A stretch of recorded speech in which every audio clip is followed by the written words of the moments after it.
ഞങ്ങൾക്ക് കിട്ടിയേക്കുന്ന കണയനാണ്. അപ്പോൾ ഇത് മുറിക്കാതാണ് കൊണ്ടുവന്നത്. അപ്പോൾ ഇത് നമുക്ക് മുറിച്ചെടുക്കാം കേട്ടോ.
അപ്പോൾ നമ്മുടെ മീൻ നന്നായിട്ട് മുറിച്ച് കഴുകി വെച്ചിട്ടുണ്ട്.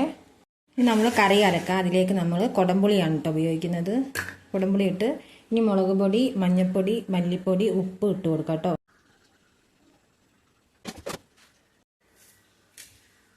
ഇനി ഇതിലേക്ക് നമ്മൾ തക്കാളി, പച്ചമുളക്, ഇഞ്ചി, വെളുത്തുള്ളി ചതച്ചത് ഇട്ട് കൊടുക്കാം കേട്ടോ.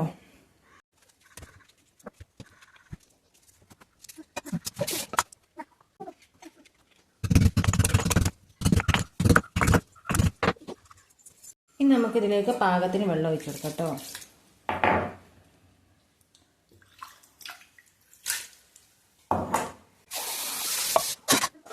ഇനി ഇത് നമ്മൾ നന്നായിട്ട് വേവിച്ചെടുക്കാം. വെന്തതിന് ശേഷം നമ്മൾ കഷ്ണങ്ങളൊക്കെ ഇട്ട് നന്നായിട്ട് വേവിച്ചെടുക്കണം കേട്ടോ. കഷ്ണങ്ങൾ നല്ല വേവുള്ള കഷ്ണങ്ങളാണ്. അപ്പോൾ അത് നമ്മൾ അടച്ചു വെച്ചിട്ട് നന്നായിട്ട് വേവിച്ചെടുക്കാം.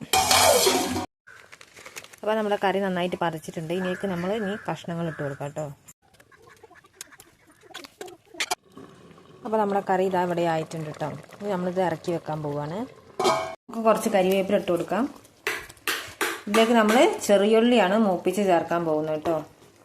അപ്പോൾ ചെറിയുള്ളി അപ്പോൾ ഇത്രയൊക്കെയുള്ളൂ വീഡിയോ. Thank you.